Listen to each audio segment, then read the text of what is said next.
பெண்ணின் பிரத்யேகமான திருமணம் விவாஹா தி சென்னை சில்க்ஸ். அண்மை செய்தி.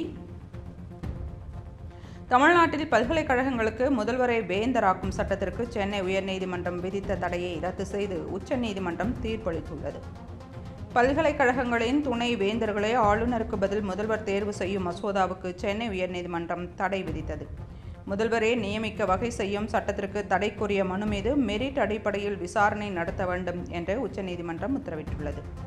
விசாரணை தொடர்பாக சென்னை உயர்நீதிமன்ற தலைமை நீதிபதி புதிய அமர்வை ஏற்படுத்த வேண்டும் என்று உச்சநீதிமன்றம் உத்தரவிட்டுள்ளது. துணைவேந்தர் நியமன விவகாரத்தில் அவசரமாக சென்னை உயர்நீதிமன்றம் உத்தரவு பிறப்பித்துள்ளது என்று தமிழக அரசு தெரிவித்துள்ளது. பல்கலைக்கழகங்களில் ஆளுநருக்கு பதில் முதல்வரை துணைவேந்தரை நியமிக்க வழிவகை செய்யும் தமிழக அரசு சட்டம் இயற்றிய சட்டத்திற்கு சென்னை உயர்நீதிமன்றம் தடை விதித்ததை எதிர்த்து தமிழ்நாடு அரசு சார்பில் உச்சநீதிமன்றத்தில் மேல்முறையீடு செய்யப்பட்டது. அண்மை செய்தி.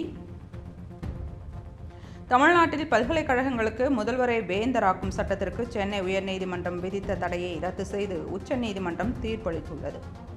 பல்கலைக்கழகங்களின் துணை வேந்தர்களை ஆளுநருக்கு பதில் முதல்வர் தேர்வு செய்யும் மசோதாவுக்கு சென்னை உயர்நீதிமன்றம் தடை விதித்தது.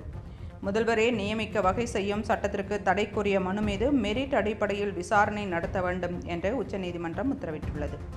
விசாரணை தொடர்பாக சென்னை உயர்நீதிமன்ற தலைமை நீதிபதி புதிய அமர்வை ஏற்படுத்த வேண்டும் என்று உச்சநீதிமன்றம் உத்தரவிட்டுள்ளது. துணைவேந்தர் நியமன விவகாரத்தில் அவசரமாக சென்னை உயர்நீதிமன்றம் உத்தரவு பிறப்பித்துள்ளது என்று தமிழக அரசு தெரிவித்துள்ளது.